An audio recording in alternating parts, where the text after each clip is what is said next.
नमस्कार दोस्तों, मेरा नाम है विशाल और स्वागत है आपका हमारे चैनल जीवी क्लासेस में। इस वीडियो के माध्यम से हम देखेंगे न्यू वैकेंसीज़ को जो recently Himachal Pradesh high court द्वारा रिलीज़ की गई है। ये जो वैकेंसीज़ है वो 5 अगस्त 2026 को इसकी नोटिफ़िकेशन आई थी और ये डिफरेंट काइंड ऑफ वैकेंसीज़ है जिसमें clerical, process server, port manager आदि की वैकेंसीज़ है। तो इस वीडियो में हम देखेंगे कि नंबर ऑफ वैकेंसीज़ कितनी है, इनको कैसे अप्लाई करना है, फीस, एग्ज़ाम डेट और लास्ट ईयर्स की कट ऑफ कितनी रही है। तो चलिए शुरू करते हैं हमारे वीडियो को। देखिए ये जो नोटिफ़िकेशन है वो 5 अगस्त 2026 को आई थी और high court of Himachal Pradesh द्वारा इसे रिलीज़ किया गया था। सबसे इम्पोर्टेंट चीज़ है कि लास्ट डेट जो है वो इसको अप्लाई करने के लिए क्या है, तो वो है 10 सितंबर 2026 रात के 12 बजे तक आप इसे अप्लाई कर सकते हैं। बात करें वैकेंसीज़ की, तो वैकेंसीज़ में सबसे पहले यहाँ पे कोर्ट मैनेजर की वैकेंसीज़ हैं। ये टोटल 5 वैकेंसीज़ हैं और अगर आप इसे अप्लाई करना चाहते हैं, तो इसके लिए आपको जो है वो एमबीए यानी मास्टर्स इन बिज़नेस एडमिनिस्ट्रेशन करनी होगी आपको किसी यूनिवर्सिटी से और आपको 3 साल का एक्सपीरियंस होना चाहिए इंफॉर्मेशन टेक्नोलॉजी या ह्यूमन रिसोर्स डिपार्टमेंट में। इसमें देखिए 2 वैकेंसीज़ अनरिज़र्व्ड की है, एक एससी, एक ओबीसी और एक ईडब्ल्यूएस की वैकेंसीज़ है, टोटल 5 वैकेंसीज़ इसमें हैं। इसका जो पे लेवल रहेगा वो रहेगा 48,700 इसकी बेसिक पे रहेगी जब आप स्टार्टिंग में इसमें जॉब में लगोगे। इसके बाद है क्लर्क्स की जो कि ग्रुप सी की वैकेंसीज़ है। इसकी टोटल पोस्टें है 141 141 पोस्टें हैं। इसमें 84 वैकेंसीज़ रेगुलर की है और 57 वैकेंसीज़ जो है वो कॉन्ट्रैक्ट बेसिस पर है। बात करें यहाँ पे रेगुलर वैकेंसीज़ की, तो अनरिज़र्व्ड की 28 क्लियर कट और एक एंटीसिपेटेड वैकेंसीज़ है और टोटल 29 वैकेंसीज़ अनरिज़र्व्ड की इसमें हैं। देखिए एंटीसिपेटेड वैकेंसीज़ जो है वो क्लियर कट वैकेंसीज़ ही होती है, आमतौर पर इन्हें विथड्रॉ नहीं किया जाता है, तो ये पूरी वैकेंसी जो है वो फिल की जाएगी। एससी की 19 वैकेंसीज़ है, एसटी की 5, ओबीसी की 17, ईडब्ल्यूएस की 11 वैकेंसीज़ और फिजिकली हैंडिकैप्ड की 3 वैकेंसीज़ यानी टोटल 84 वैकेंसीज़ जो है वो आपकी क्लर्क की है रेगुलर बेसिस पे। देखिए अगर आप क्लर्क के पोस्ट के लिए अप्लाई करना चाहते हैं तो इसके लिए आपके पास ग्रेजुएशन होनी चाहिए एक रिकॉग्नाइज्ड यूनिवर्सिटी से। इसके अलावा आपकी जो है वो कंप्यूटर की नॉलेज आपको होनी चाहिए जो कि इस सिलेबस का पार्ट भी है। इसमें सबसे पहले स्क्रीनिंग टेस्ट यानी प्रीलिम्स होगा, उसके बाद रिटन टेस्ट यानी मेंस होगा और मेंस के साथ ही आपका टाइपिंग टेस्ट भी होगा और उसके बाद डॉक्यूमेंट वेरिफिकेशन होगी। और ये सब जो चीज़ें होगी वो होगी RNP rules of district judiciary जो कि 2022 में रिलीज़ किए गए थे। इसके अलावा क्लर्क की कॉन्ट्रैक्ट बेसिस पर भी वैकेंसीज़ है जो कि 57 वैकेंसीज़ हैं।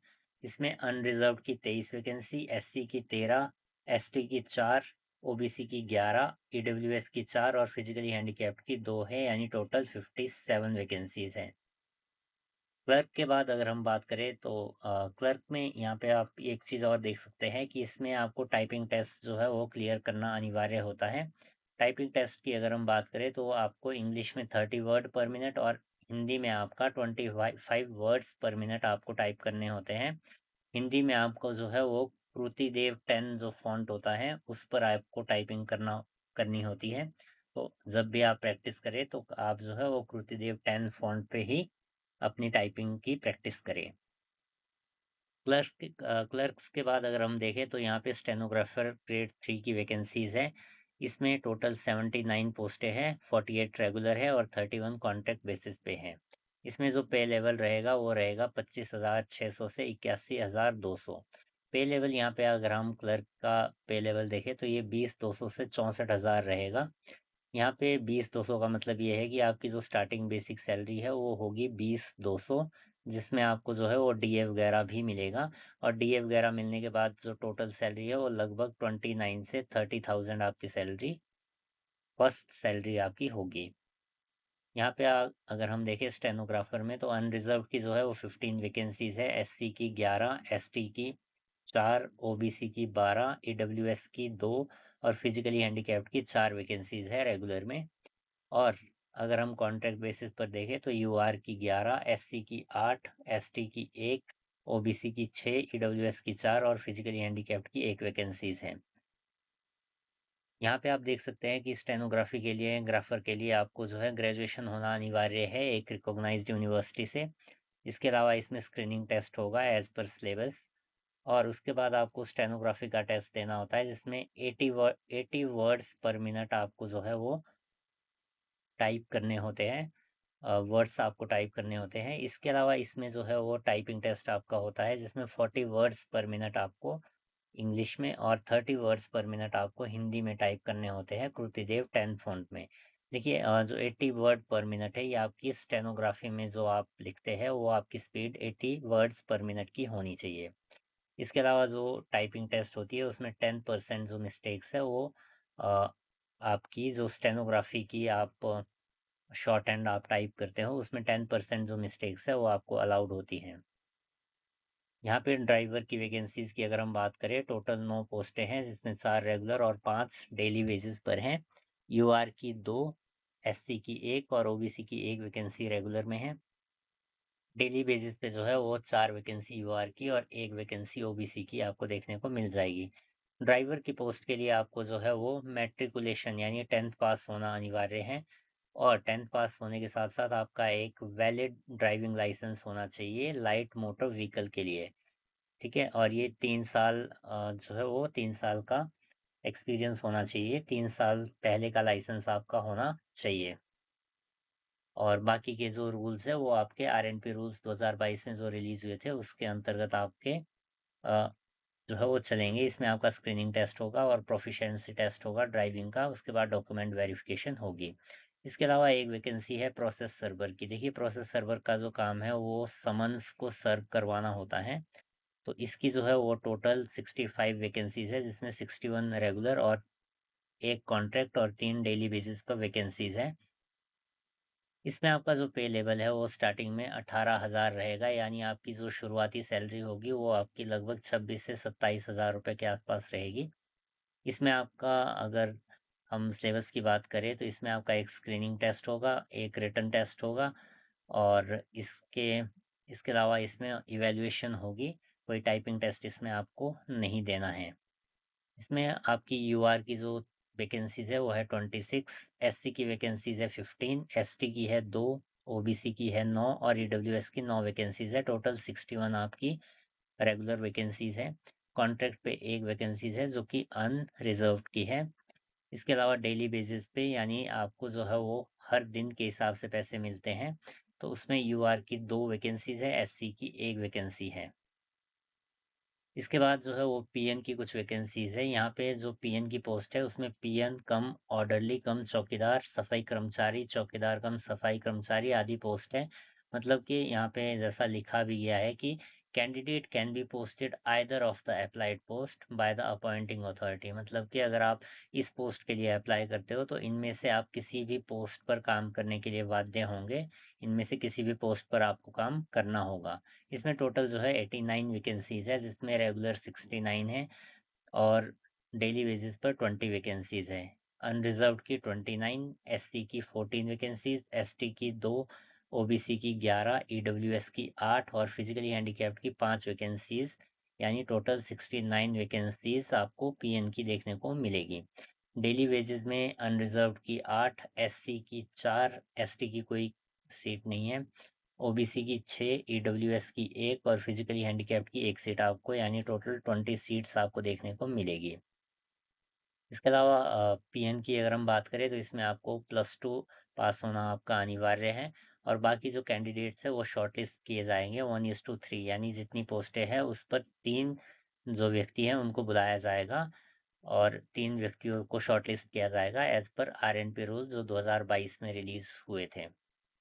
इसके अलावा आपके जो एग्ज़ाम्स हैं वो उस हिसाब से डिसाइड होंगे कि आपकी कितनी परसेंटेज है +2 में और बाकी आपके कितने सर्टिफ़िकेट्स हैं जो आपने बनाए हैं, उनकी इवैल्यूएशन 15 मार्क्स से होगी। जो टोटल मेरिट लिस्ट बनेगी वो आपकी फाइनल लिस्ट होगी।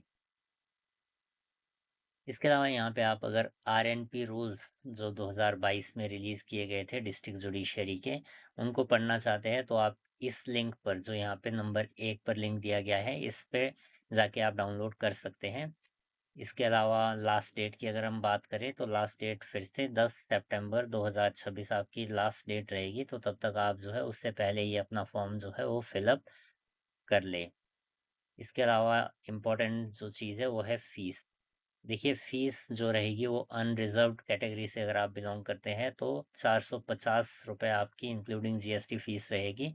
अगर आप किसी भी रिज़र्व कैटेगरी से है तो for example SC, ST, OBC, EWS या फिजिकली हैंडीकैप्ड, तो आपकी जो फ़ीस है वो ₹300 रहेगी और फ़ीस आपकी केवल ऑनलाइन मोड से ही रहेगी, ऑफलाइन मोड से कोई भी फ़ीस एक्सेप्ट नहीं होगी। इसके अलावा यहाँ पे एज की हम बात करें तो आपकी जो एज है वो डिसाइड होगी 1 जनवरी 2026 के हिसाब से। मतलब कि 1 जनवरी 2026 को आपकी एज कितनी थी उस हिसाब से डिसाइड होगा कि आप एलिजिबल हो या नहीं हो। अनरिजर्व्ड और ईडब्ल्यूएस कैटेगरीज के लिए जो है वो 18 से 45 साल की एज है। रिजर्व कैटेगरी से अगर आप बिलोंग करते हैं एससी, एसटी, ओबीसी या फिजिकली हैंडीकैप तो 18 से 50 साल की एज के बीच में अगर आप हैं तो आप इसे अप्लाई कर सकते हैं। एचपी गवर्नमेंट एम्प्लॉय अगर आप पहले से सर्विस में हैं तो 18 से 50 के बीच में आपकी एज होनी चाहिए। इन दो कैटेगरीज को 5 साल का रिलैक्सेशन जो है वो मिल जाता है।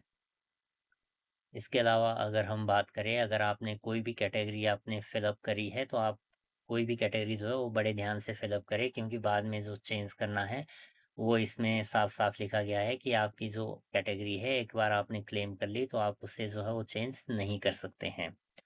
इसके अलावा जो भी आप अगर कोई गवर्नमेंट सर्वेंट है तो उसके नो ऑब्जेक्शन सर्टिफिकेट लेना अनिवार्य है। लेकिन यहाँ पे लिखा हुआ है कि अगर आप जॉब ट्रेनी है, कॉन्ट्रैक्ट पे है, कैजुअल वर्कर है, एडॉक है, डेली वेजर्स है तो आपको एनओसी लेना अनिवार्य नहीं है। आप बिना एनओसी के इसे अप्लाई कर सकते हैं। इसके अलावा आपका जो सेंटर आप फिलअप करेंगे, सेंटर आपने ध्यान से फिलअप करना है, क्योंकि अगर आपने 2 पोस्ट के लिए अप्लाई किया है तो एग्ज़ाम जो है वो मॉर्निंग और इवनिंग सेशन में ऑर्गेनाइज़ किए जा सकते हैं। तो ऐसा ना हो कि आपने 2 जगह के सेंटर आपने सेलेक्ट किए हैं और आप एक जगह से दूसरी जगह ना पहुंच पाओ।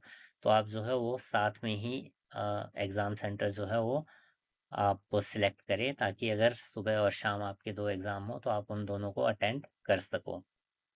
इसके अलावा यहाँ पे अगर आपका कोई भी क्वेरी है, कोई भी इशू अगर आपका है तो आप यहाँ पे जो मेल आईडी है उस पे मेल कर सकते हैं, या फिर आप हाई कोर्ट की जो वेबसाइट है वहाँ से रिक्रूटमेंट ब्रांच का जो नंबर है वो आप जो है वो ले सकते हैं और उनको कॉल कर सकते हैं 10 एएम से 1 पीएम के बीच में, और 2 पीएम से 4 पीएम के बीच में आप कॉल करके भी जानकारी वहाँ से ले सकते हैं।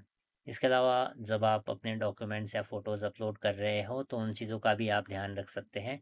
जैसे आपके फ़ोटो का जो साइज़ है वो 20 से 50 केबी के बीच में होना चाहिए और ये जेपीजी, जेपीईजी और पीएनजी फॉर्मेट में ही होनी चाहिए।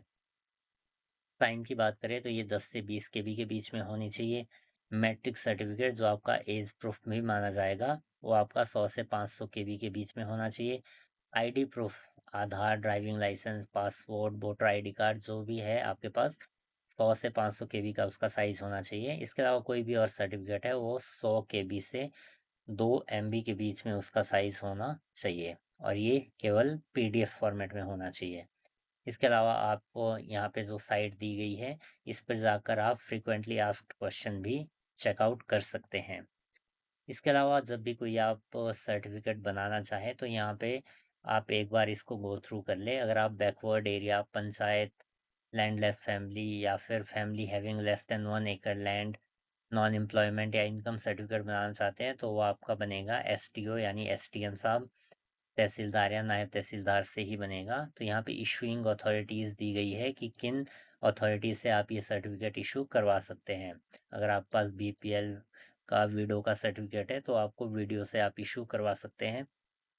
डिफरेंटली एबल्ड पर्सन का health and family welfare authority से करवा सकते हैं। NCC, NSS, scout and guide जो है वो हेड ऑफ कंसर्न इंस्टीट्यूशन से करवा सकते हैं। अगर आप मेडल विनर है स्पोर्ट्स में तो जो concern district youth services and sports officer है वो आपको सर्टिफिकेट इशू करेंगे। एसेंशियल एजुकेशनल क्वालिफिकेशन आपका बोर्ड जो है वो सर्टिफिकेट इशू करेगा। इसके अलावा हिमाचली बोनाफाइड जो है वो एसटीएम, तहसीलदार या नायब तहसीलदार से इशू होगा। एज प्रूफ का जो सर्टिफिकेट है वो स्कूल या बोर्ड से, और मोस्ट प्रोबेबली जो आपकी जो मैट्रिक का जो सर्टिफिकेट है उसी से आपकी एज प्रूफ जो है वो डिसाइड होगा। इसके अलावा SC ST OBC का सर्टिफिकेट जो है वो STM या तहसीलदार नायब तहसीलदार से बनेगा।